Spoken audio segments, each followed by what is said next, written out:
Welcome to this episode of Estate Agency X. Today I'm talking to Nicola Broomham. Nicola's a well-known face in estate agency for recruitment, and she's also the chair of Women in Residential Property. And today we really dig into her journey, where she was working in a letted agency, she's worked in a estate agency, she really started to build up a great career for herself and then left to have children and struggled to get back in. And her journey after that, to helping estate agents build their businesses, understand how culture works and what she can do for your company right now to make sure that you're more inclusive with your staff and have a less attrition rate when it comes to losing the good people in your business. Okay, Nicola, thanks for coming in. Thanks for having me. Before we get into this, are you all right just to give the listeners a bit of a background on yourself? Yeah, absolutely. So originally an estate agent, worked for Romans many years ago, back when it was owned by Dale, before it became Romans Leaders. Lettings, met my husband there. My sister worked there, a whole family of agents. Then I kind of went over to Countrywide, did the independent thing as well, left agency working for a company in Farnham, and I'd set up the whole of their lettings division. I think at the point I left, we had 5 offices, I think. And I only left because I went to go and have kids. Right.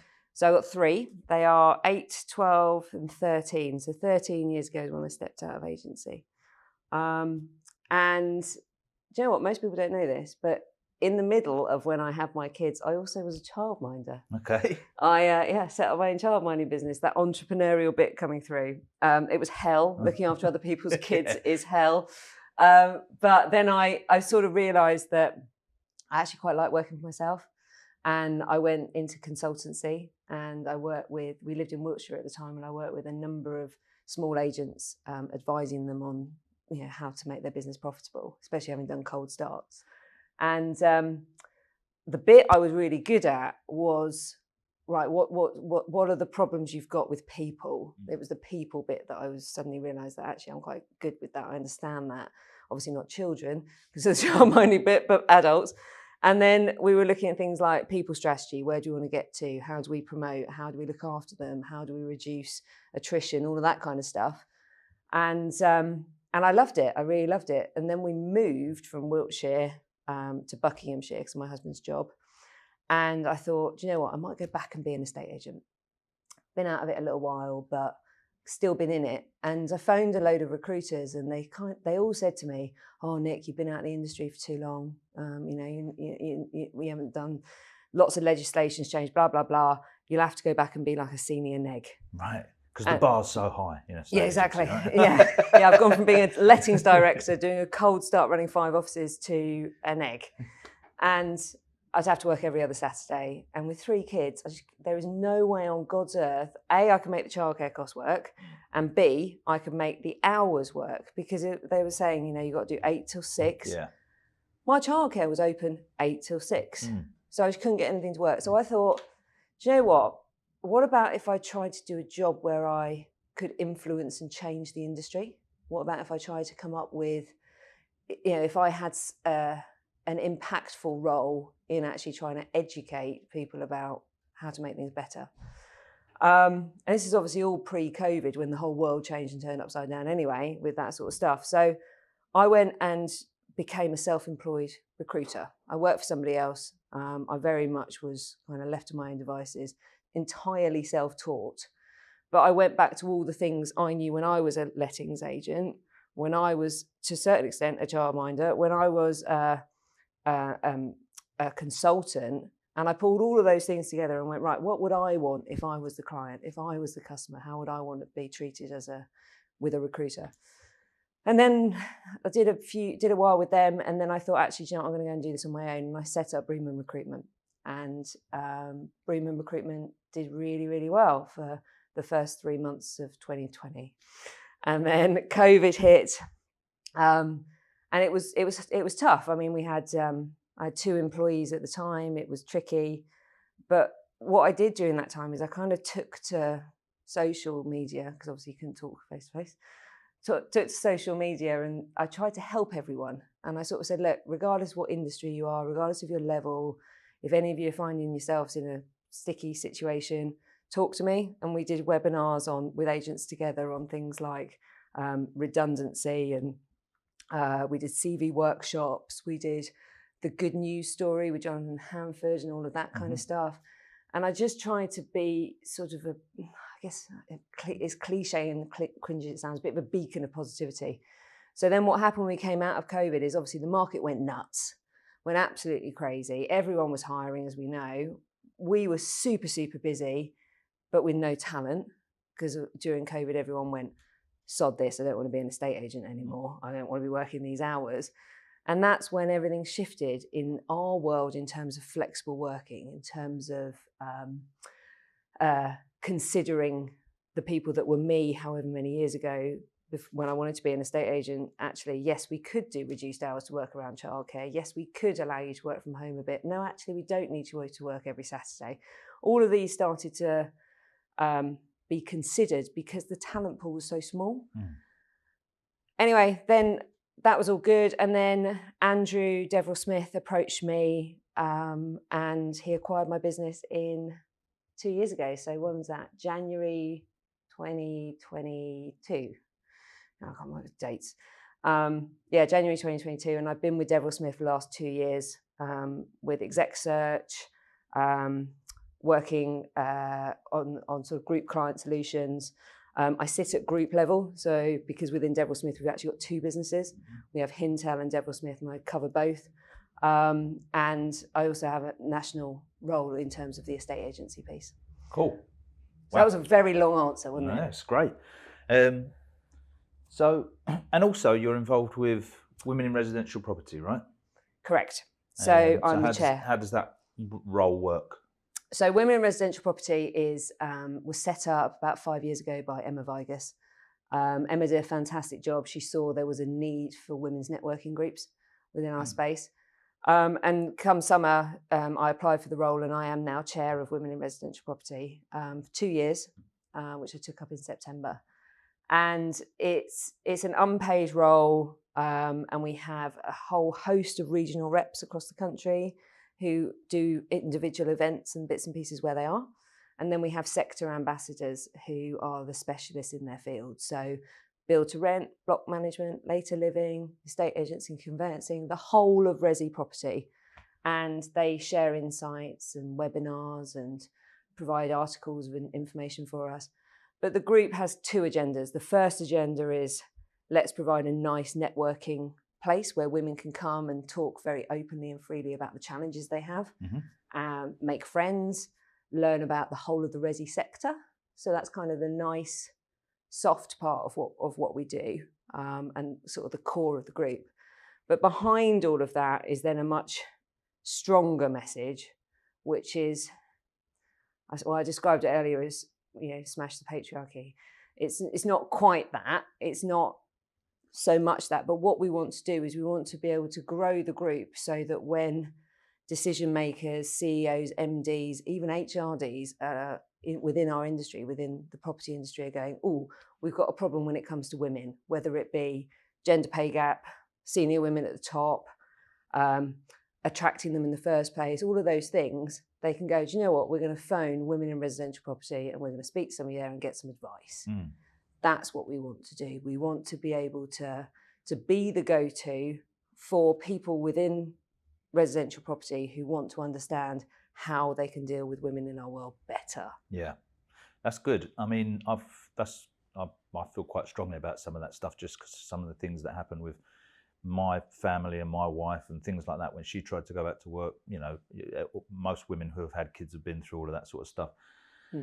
And then gradually over time, I've got a daughter who's here today, and you start to notice certain things where you think to yourself But then I guess on the flip side of that, do you think that there's a danger that the male side of the industry see that as well, hold on a minute, you're against this whole old boys club, but you're trying to make a women's club, and you must get some sort of, I remember seeing a comment once about maybe there should be a men in estate agency thing, and I was like, that's just estate agency.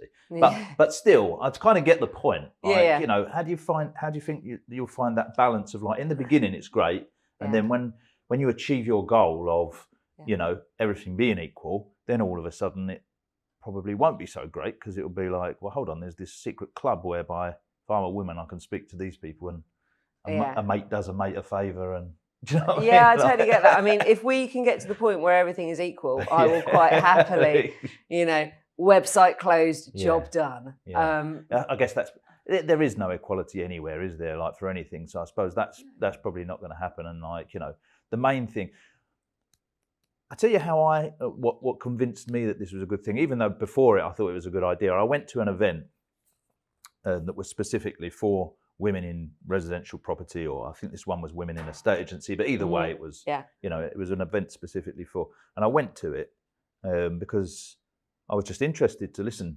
and it was conference. It was the first time that they'd done it, and so I think there was only probably maybe 5 or 6 men there. And what I got from it, I wasn't actually expecting to get from it, because I went there and I sort of thought to myself, I'll sit over there in the corner out of the way, because I don't really want to sort of get involved in this. It's not my place. So I sort of went and sat in the corner so I could just observe, really. And I sat down, and I was quite early, and then I slowly watched the room fill up with more and more women and more and more women, and some people I knew, and they said hello and all of that sort of stuff. And then I started to really get the feeling of what it must be like to be a woman who goes to a conference that basically the room fills up with men. And I hadn't really thought about it until that moment, where I thought to myself, I don't want to ask a question now, because even though it probably wouldn't happen, I've got this feeling inside that 150 women in the room might look around and go like, what's it got to do with you? And I suddenly thought, this is what it's like. It's so true. It's so true. It's spot on. Absolutely spot on. And so when I came away from there and someone said, oh, maybe we should have a men in a state agency group, it was like, hey, you've got to experience it. You've got to experience being in a minority. It's a confidence thing. It's like, I can go to an event, I can ask questions. Why not? I'm a man in a state agency. It's all pretty normal. But when you're the only woman there, or in the reverse, it's the same. If you're the only man there, you almost feel like I would have to somehow have stood up and told everyone my entire background before I was allowed to ask a question, if that makes sense. The analogy that I give is it's a bit like the Mobos. So we have music of black origin. The Mobos exist for a reason, to celebrate that and to talk about that. Black Lives Matter. You got the idiots that went, all lives matter. And they're probably the same people that go, why don't we have a men in estate agency group? I think so, but I think understand that. And I think it's you can't argue with the statement all lives matter, and you can't argue with the statement of well, surely if music's good enough to win an award, it should win an award. But it's not about that. It's about my understanding of it anyway. Please feel free to correct me. My understanding of it is that it's more about showing people you're not alone. You've got every right to be here. That Mobo's okay. Maybe someone famous wins an award like Beyonce, and it gets plastered over everything, and people go like, well, she would win it at a normal music awards, for everybody, wouldn't she? Yeah, but go down the chain, there'll be stuff in there for aspiring young black musicians, DJs, things whereby they're looking at a world whereby they don't see any other black faces, and they think I'm not sure I'm going to make this. It's exactly it. That is exactly it. And this is why these women's groups exist, because at the top, in the boardroom, the decision makers are still hardly any women. I mean, if you look at I know we're not agency specific, but if you look at the top, FTSE companies, you are more likely to have a CEO called Andrew or David than a woman. And I guess a lot of that ties in with, as you said, pre-COVID, the world wasn't designed for women really, because, most women at some point think that they're probably going to have kids, and a lot of women do have kids, and then there's this sort of gap in their career, which is at the point probably where maybe a man's career starts to step up. Yeah. You know, because you've reached that age, maybe traditionally people are having children, I don't know what, late 20s, early 30s to mid 30s, which is a point in your life whereby as a man, you maybe just start to see the early roots of financial stability as you start moving up the ladder or something. Yeah. And a woman steps out of the workforce at that point. Yeah. And then by the time she comes back, she's a different person.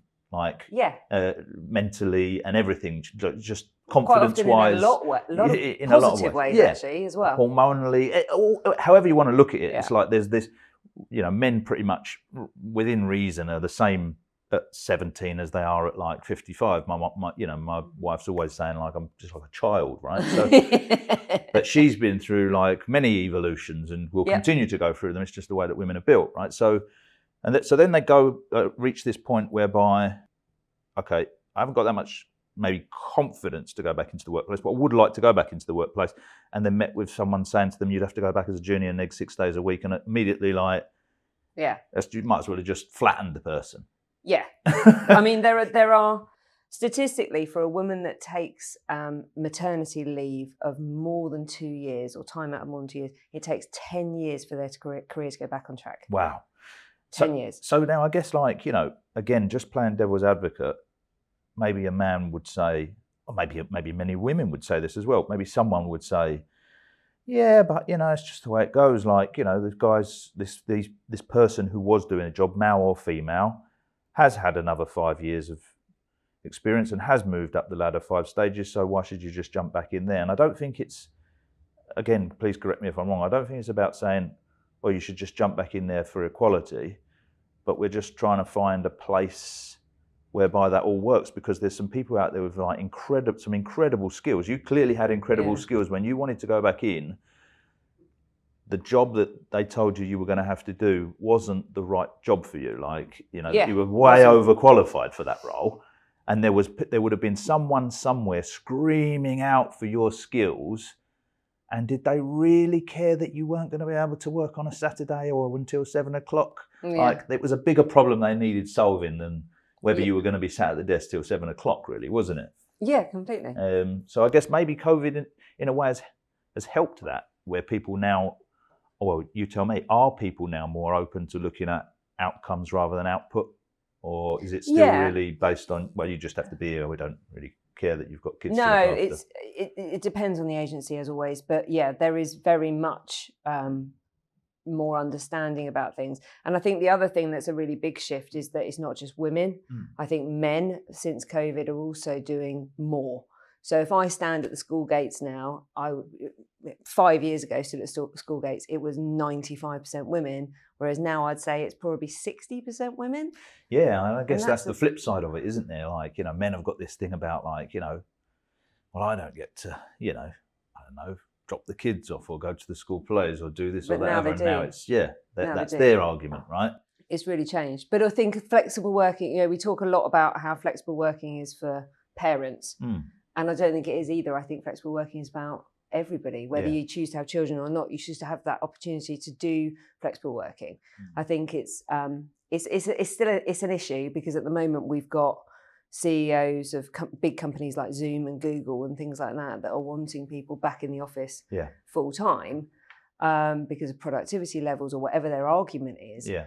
But we've got a battle going on, because we've got the candidate side or the job seeker side don't want that, and they've got used to now having 2 years plus 3 years, however long it is, 4 years of this flexible working, and they don't want to give that up. Their lifestyle has changed, their responsibilities have changed, the costs. The other thing is the cost of childcare. So if you can reduce the cost of your childcare, it means you're likely to take perhaps a lower paid role, because you can fit it in around your kids. But we also, that brain drain, which comes between age 30 and 45, is massive. And we lose so much talent out of our industry. And then we do it again, we lose the same talent again at 50 to 60, because 10% of women in the workplace who hit menopause leave their jobs. So women have these two massive periods in their lives where they're battling with hormonal stuff and things that are out of their control, which men don't have to worry about. No. You know, you don't have to deal with any of that stuff so much. I mean, don't get me wrong, I'm not saying that all women take maternity leave and men don't, because sometimes they do. But we need to, as part of the women in residential property, what we're trying to do is educate the men that we've got these things going on. Yeah. Yeah, we've got this stuff happening to us. Yeah, there's no point ignoring it. Yeah, and we want your support. So we've set up a male allyship scheme as well, where men can actually actively come and learn from what we're talking about, what we're going through. JLL have an incredible menopause group where they get all of their staff together once a month, including men, to ask questions, talk about it, learn about it. And what would you say to someone who was thinking, in a constructive way, what would you say to somebody who's thinking like, I do get that, but like, I don't know, it's not our problem. Like, company runs perfectly fine as it is. Why do I need to get involved in that? Because more diverse businesses are proven to have better profitability. Yeah. You know, the stats are there. And that diversity goes not just men and women, not just, you know, ethnic minorities or ethnic backgrounds. That's also neurodiversity and all of those things like that. So if you fill a room full of everybody that's the same as one person, it's a really boring place. And you're not adding new skills. And women bring, especially in estate agency, a lot of soft skills. But you get also women like me, I can be a bit tough sometimes, and I can be a bit harsh and a bit outspoken. And you also need that too. And I think if you have the attitude as an employer that doesn't really matter to me, that's not relevant to me, then you're going, these movements are happening. You know, you're going to be archaic very, very quickly. You've got women in residential property, you've got women in estate agency, you've got women in later living, you've got ladies in real estate. There are plus. There are so many groups of these women in groups because we are recognizing that there's a need for it. Yeah. Women are suddenly feeling much more empowered to go, that's not okay. Hang on a sec. You need to hear me. As an employer myself, I sort of feel like it's one level down from the real problem. Like, the real problem being, as an employer, you should try to create the ultimate job for people around their circumstances that will allow them to achieve their goals in life and allow you to achieve what your goals are as a company. And if you can do that together, then you probably will have an employee for life who's incredibly loyal and gives over and above, because Utopia. They love working for you and would struggle to find somewhere like it. And you will also achieve your goals of whatever they were. I needed this person to come in and do X amount of sales for me every month, or I needed this person to come in and solve these HR problems for me, or my customer experience, or my accountants, or whatever it was. I had some specific problems I needed solving. This person's circumstances, because they've got kids, or because they're ill, or because they look after elderly parents, or whatever the reason is, they've got these challenges, but I think they could do this job. This is what I need you to do. Do you think you could do it? Yeah, I think I could pull that off. Great, we've got a deal then. Yeah. And there isn't anything else to it, really, is there? It's like, and then everyone knows the rules from the outset. I don't fire the person because they don't turn up on a Tuesday and I get fed up with it. I maybe have to fire them because they weren't able to achieve the goals that we both agreed on. Or maybe they leave because of some other, but primarily I sort of feel like, you know, addressing the problem of, I don't know, there not being enough different races in the boardroom, or not being enough women in the boardroom, or is all one particular problem in terms of diversity. Like you say, like, you kind of need different opinions. And even but you could argue, like, I don't know, if I had a boardroom that was 50% male and 50% female, I still might not have diversity. You know, they might have all come from a university and but the actual, in terms of everybody getting the opportunity to do the job, I think is more about, even before COVID, our company kind of worked this way, and I haven't seen any issues with it. You understand as a company what you're looking for. You talk to people about their circumstances, and then you find a solution, if there is one, around that. Yeah. And you end up with people that love working for you and you And love are them loyal. working for you. Yeah. Do you know what I mean? It's like, it doesn't seem that complicated to me, but I guess it's a change from the ground up if you're a company that doesn't recruit that way. You know, we've got our policies, we've got our processes, this is how it works. Like, yeah, what you're saying is great, Nicola, but like, I'm not going to redo the whole company. I'm just looking for somebody to work, you know, on Saturdays. Yeah.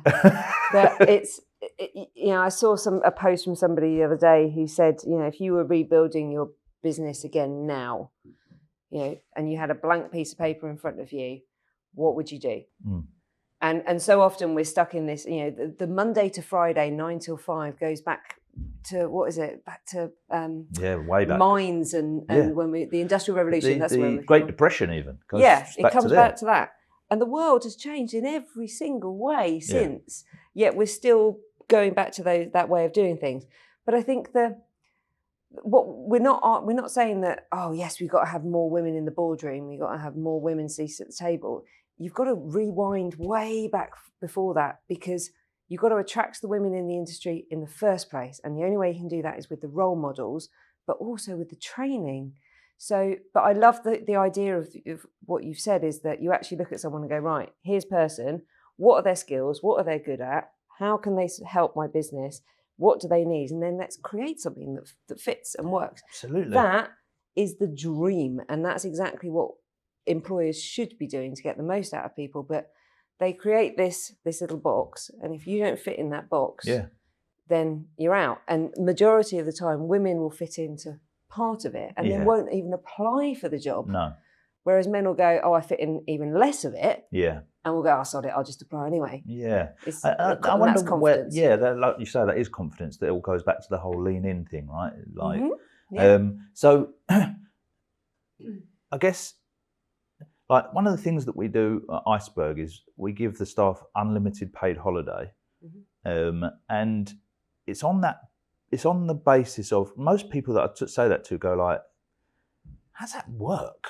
Well, we have it as well. Right. So, and it doesn't really mean anything other than the fact of, like, what we've just been talking about there. Like, I'm happy to work around whatever shit you got going on. But you know what I'm hoping that you do for me in a month, like, business-wise. So do what you like. Yeah. And it's almost like you could just be a grown-up about this, can't you? Yeah, you're measuring output. You're measuring, you know, what people don't understand is they go, oh, well, you know, she takes time out to go and pick the kids up in the afternoon. Yeah, but then she's back at her desk at 7 o'clock. Well, even if she isn't, whatever. I mean, like, what I asked Nicola to do for me was, like, I don't know, place 12 candidates this month. Like, I don't really give a shit. Yeah, and if it's all done within whatever. I had this debate with Peter Rowlands on a previous podcast, because we were sitting talking about this, and I was saying, what's some of the things that you have introduced back into Foxtons to get it going again and stuff. And he was like, one of the key things is time management. And I was like, okay, let's dig into that. So he was like, between, say, 10 and 12, everybody's on the phones booking viewings. Yeah. And I was like, okay, I love the camaraderie there, like, because no one wants to be on the phone on their own. So I get it. That's great. But what if I book all my viewings in the first 10 minutes? He was like, no, you can't leave. And I was like, okay, what do you want me to do for the rest of the time? He was like, book more. I was like, no, there are no more to be booked. Like, if I'm working smart, and I've figured out how to do it, I'm not just phoning random people, trying to find the 10. There's only 10, but you're going to phone random people. It'll take you 2 hours to find them. I can find them now, but there's only 10. Yeah. Can I do something else? I still be on the phones with everybody. Yeah. No. And it's like, why? Like, and that's the bit, I think, isn't it, whereby a lot of companies, rightly or wrongly, and they may even see it wrong themselves, their structure hasn't been built for this. So how can a recruitment company, or even if it's not a recruitment company, how can a company find someone to work with that will help them beyond the idea of just saying, well, come on, you should be a bit more open, like, and I don't know, maybe partner with them in some way. An advisory. Yeah. Yeah, well, I mean, there are different ways that you can go about it. I mean, it depends really what your problem is, what your challenge is. if you look at things like gender pay gap, there's lots of incredible people out there. We recently had Harriet Waley-Cohen in to come and do some talking on that. Michelle Guyama and Stephanie Aiken has just released a paper showing what different women need at different times in their career and what their ultimately what their needs are at different ages and different times. It's really fascinating because it really changes. But when it comes to, I often have conversations, as you can imagine, as chair and as recruiter, of how can I attract more women into the industry? And that is a big, big part of what we do, not under our Deverell Smith banner, but under our Hintel banner. Right. So, like I said, I fit into both groups. Deverell Smith is hi, I've got someone's resignation. Can you please find me a replacement for it? Standard contingent. Hintel is about long-term partnering of, right, where do you want your business to get to in 3 years, 5 years? What are the challenges you've got when it comes to people and talent and attrition and training and onboarding? And actually, do your managers even know how to do an interview? Because everyone thinks they can interview, but actually it's very, very difficult. And then the Hintel side of our business is about working with that company as a partnership to help them to get it right. Awesome. So, and then how does that work for them? So basically they have a partner in HR.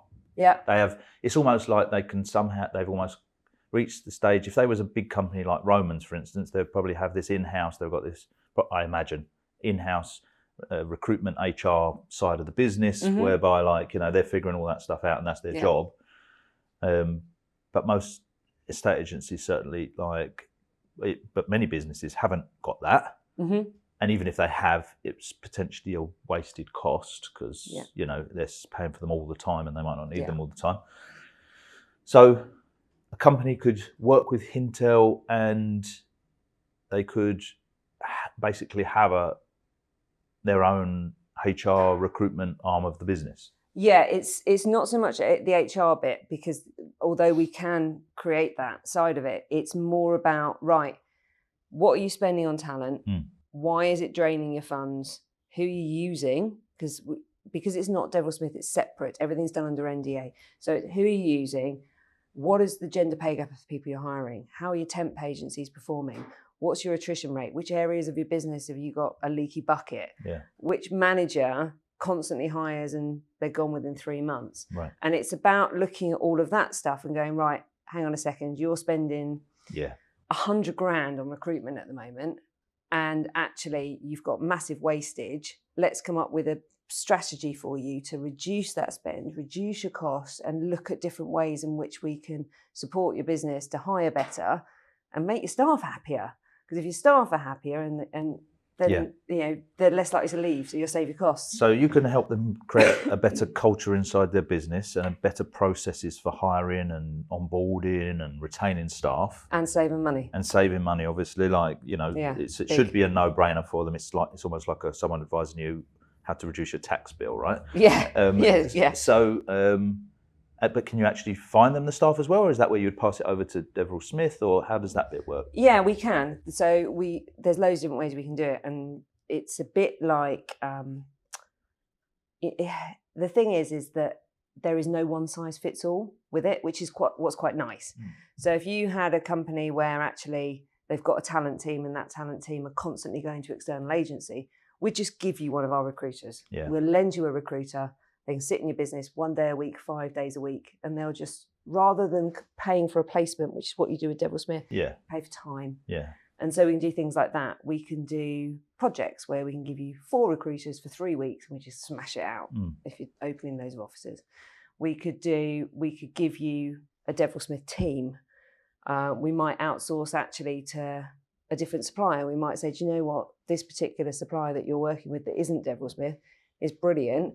We're going to manage all of that for you. But we might also work with what you've already got and just make it better, make your job ads better, make your system better, processes.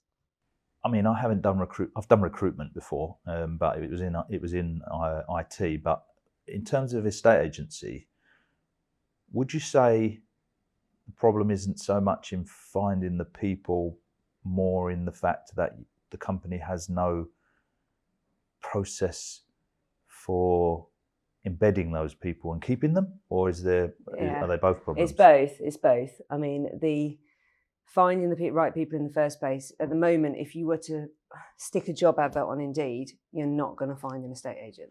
No, but isn't that like, I always get a bit frustrated when I see any of our clients putting up adverts because they say, I'm looking for I'm looking for a new person to join our team, needs 3 minimum years of estate agency experience and blah, blah, blah. And I just think to myself, you're only saying that because you have no structure at all. And so basically you're going to ask this person to come in and get on with it. Yes. But if I did have a structure and a training program and all of that sort of stuff, then perhaps I could give someone an opportunity. And then, then maybe it's a bit easier for me to find people because, you don't have to be highly qualified to start out in a estate agency. So people. So I'm just wondering if, like, Matt, perhaps people are looking under the wrong rock for the solution, depending on the size of the organisation, maybe. But if they worked with you guys to get the right culture and structure and processes in place, then maybe it'd just be easier for them to build staff as opposed to Yeah, I mean, a lot of the time people don't want the people that have got 3 years experience. They want the rookie who's completely fresh and new and doesn't come with preconceptions and bad habits. But the first place you've got to start is your values. And I know you do that as well with Iceberg is, right, what are your values? Do they align? Because those bits we can't teach. It doesn't matter how good an employee you are. If your values don't align with someone, then you're never going to slot in. So that's the first thing. And then it's looking at, right, what does this job actually do? I mean, the word sales negotiator, you don't even negotiate anything. No. Who wants to deal with a sales negotiator anyway? It's like, do you know what I mean? It's like... It's not. These jobs now are about customer service and marketing. Yeah. That's what being an estate agent is. And it's, yes, you've got to build rapport, and yes, you've got to, sometimes you've got to do the sales progression and the tricky bits, and you've got to learn the ins and outs of that stuff. But if you come down to the crux of what this job is, it's about being smart with your tech and all that kind of stuff to help you do half your job for you. And then the people piece is all about just being a decent human, really? I think so. I think, like I was saying, I think I put a post up on social media the other day that, because I was thinking about this myself. I was talking to my landlord who's about 80, and he was saying to me, am I just being a grumpy old man, or does it seem to you that every company on the planet now seems unable to give any form of customer service? And I was like, probably a bit of both. But anyway, I went away and I was thinking about it. And I thought to myself, we obviously produce technology for agents, and a lot of that stuff is things like people register themselves as applicants. People can get their own property matches. People can fill out their own property information questionnaires, that sort of stuff. And I was just thinking about it, and I was thinking to myself, I think that people like using technology because most companies are unable to give any form of customer service. I'd rather have my bank with Starling because it's easy than try and walk into a Barclays and have a conversation with somebody, right? However, if going into Barclays wasn't a nightmare, then I wouldn't be against the idea at all. It wouldn't be like I'd suddenly be like, oh God, why can't I just do this myself on a computer? If I thought it was going to go okay. I put my car in for a service, guaranteed it's going to be a nightmare. I don't hear back from them when I'm supposed to. I try phoning them, it rings for 10 minutes. Like, everything's just a nightmare. So I think you're right. I think the technology side of things is to help you complete the tasks efficiently. And then basically you give a good customer experience. And that's the job. That is the job. The system can, all right, you can argue about whether people are better at matching properties than computers, but ultimately the world seems to have settled on the idea that people don't mind setting up alerts on Rightmove and getting notifications. There's pros and cons to it, but technology can kind of do that. I'm not saying that there's nothing a person can add to it, but generally technology can sort of alert people of properties, it can book viewings, it can follow up and get feedback, it can do all of that sort of stuff. But then there's the human customer experience. When I phone the office, does anyone actually answer? When they do answer, do they know what they're talking about? Like, and do they, if they don't know, do they care? Like, all of that sort of stuff. That's really it's not about, right, I need an estate agent who knows what a flying freehold is. Like, how rarely is that going to come up? It's great knowing what a flying freehold is, but if he doesn't answer the phone within 3 rings, then no one's going to use us. Yeah, I think the world has become. I had this conversation with my husband the other day. I was saying I genuinely think people have become ruder. I think our population has become, more rude. No one says thank you. No one says please. No one holds a door. I saw an article the other day about how it's really like forgotten manners, and one of the things was holding a door open. Yeah. Well, another thing was making sure that you don't start your food until the rest of the table sat down. I'm like, how is this a forgotten manner, Yeah. But my point I'm trying to make is that if you can find an estate agent that matches those things and your values and his smiles, and when somebody comes in the door says, "Hi, morning, I'm so-and-so, how can I help?" Yeah. Pleased to meet you. Just be a nice, normal person, right? That you've automatically made that person feel better, because it's actually quite intimidating walking into an office in the first place. But you automatically made them feel better, whereas I went for dinner the other day and we stood at like the lectern thing, and the manager stood there flicking through something on his screen, and we stood there for 4 minutes before he looked at us. Yeah. If he'd have gone, "Hi, sorry, I'm just doing this, I will be with you in 2 seconds," I'd have felt much better. We actually walked out. Yeah. Agency's the same. There's endless amounts of examples I could give like that myself. Just yesterday, like I say, I went to pick my car up, and aside from the calamities before it, I went to pick the car up. I'm sitting there, I'm waiting for the key. She said, "Yeah, this guy will bring it over in a minute." I'm waiting there 10 minutes. There's no one else in the entire showroom. And I see him come out, and then he's having a chat with somebody. Now, maybe it's important. Maybe he's having an important chat with somebody about my car. I don't know. But to me, they're just having a laugh. Yeah. And I'm just waiting. And then eventually he sort of wanders over. "You all right?" Da, da, da. And you just think, what world are you living in? And how is this global aspirational brand got to the stage whereby that's normal? Yeah, it's bad. But I think going back to agency, I think that it's not rocket science, estate agency. It really isn't. No. And there's a reason why so many people fall into the industry, and we need to start making it an industry that people choose to be part of. And that can only come through training, improvement, recognising the skills that are needed, and making it a nicer, more inclusive environment in every way for everyone to be part of, whether you've got 3 years experience, no experience, whether you're the most phenomenal person in hospitality that wants to be in property. We need to be welcoming of other people. We need to be mindful of their needs. And if we can create an environment like you do, where you're working around a person and your job and making that magic recipe, imagine how good it could be. It's I can talk firsthand that you end up with fantastic people, because, as I say, it's not do what you want, it's do what you want with these are the outcomes that I need. Yeah. It's not just do what you want. It's not have unlimited holiday. It's not take the dog for a walk, go pick up the kids and finished. It's do all that and this is what I need. And then together we'll both be happy. Okay, so just one last thing before we wrap it up.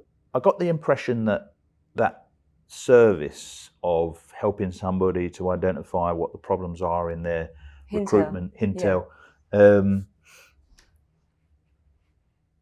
Some people might be listening thinking that sounds good, but it sounds like it's for really big businesses. What sort of customer would you say that service is really built for? Who's perfect for it? Probably if you're employing 60 plus is probably where we're best. As a recruiter, and if I go back to, as I said at the beginning when I did my intro, the reason I became a recruiter is to educate and improve our sector. So we do still offer a lot of advice and support. I spoke to a supplier last week about how to employ more women, and we do that, and we can help smaller companies to be better. Yeah. But when it comes to that big Hintel strategic piece, you probably need to be 70 plus to really get it. So maybe 10 branches plus, something like that is normal, I would imagine. Yeah, very much so. Yeah, 10 plus I would say is where you need to be. And if you're at 10 branches plus, then I guess there is some real obvious ways whereby just from a conversation where you can say, we can save you this much money every year. Yeah, we do a report which we'll create for you for free. Yeah. and it tells you exactly where your problem areas are, and we give you a solution, and what you do with that report is your choice. Yeah. But the idea is that we can't prescribe to you how to solve your problem until we've properly understood it. Of course. So we do that, and then you can take it away and decide what you want to do. I love it. So if anyone has got any other questions they want to ask you, what's the best place for people to reach out to you? LinkedIn, probably. LinkedIn. All over LinkedIn. Yeah. That's Okay. the best place to find me. Yeah. So yeah, on there, when it comes to anything to do with Devil Smith, Hintel, women in residential property. Brilliant. Thanks very much for coming in. Thank you for having me. Thanks for listening to this Estate Agency X podcast. Can you make sure that you're actually subscribed to this podcast channel if you liked the content? It helps us massively to get better guests, and it just helps us generally. So you might think you're subscribed, but just have a double check, whatever your podcast platform of preference is, that you're actually subscribed, and then that way we can continue to grow the channel and get better and better guests for you.